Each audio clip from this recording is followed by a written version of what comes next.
김현준 국세청장이 취임 이후 첫 전국 세무관서장 회의를 열고 국세행정 운영 방안을 오늘 발표했습니다. 일본의 수출 규제로 어려워진 기업 환경을 개선하기 위해 세무조사를 대폭 축소할 방침인데요. 취재 기자 연결 알아보겠습니다. 정인아 기자. 네, 정인아입니다. 국세청이 일본의 수출 규제로 피해를 입은 중소기업에 대한 지원 방안을 내놨다고요?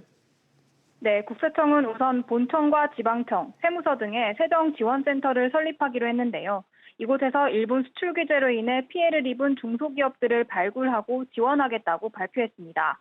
김현준 국세청장은 피해 기업들에게 세금 납부기일을 연장해주고 세무조사를 유예함과 동시에 신고 내용 확인 대상에서 제외하는 등 세무 부담을 줄여주겠다고 밝혔습니다.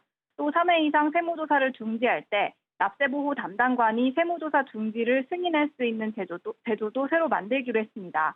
기존에는 조사관서장만이 세무조사 중지를 승인할 수 있어서 중지가 반복될 경우 불필요하게 조사 기간이 길어져 불이익을 받는 납세자들이 있었습니다. 네, 또 지능적 탈세에 대한 감시와 단속 더 강화하겠다고 밝혔죠. 네, 국세청은 서울청 산하에 금융거래분석 TF를 신설해 핀테크 등 첨단 금융기법 등을 활용한 지능형 탈세를 막겠다고 발표했습니다. 예를 들면 파생상품에서 발생한 손실로 기업의 수입을 고의로 줄이거나 소득을 왜곡하는 사례가 있었는데요.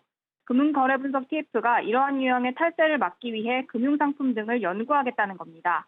이 밖에도 국세청은 SNS 마켓이나 공유숙박, 유튜버 등 신규 업종과 분야에 대한 체납을 방지하기 위해 플랫폼 운영사와 협조 체계를 구축하고 거래 자료를 수집할 계획이라고 밝혔습니다. 지금까지 국세청에서 SBS CNBC 정인아입니다.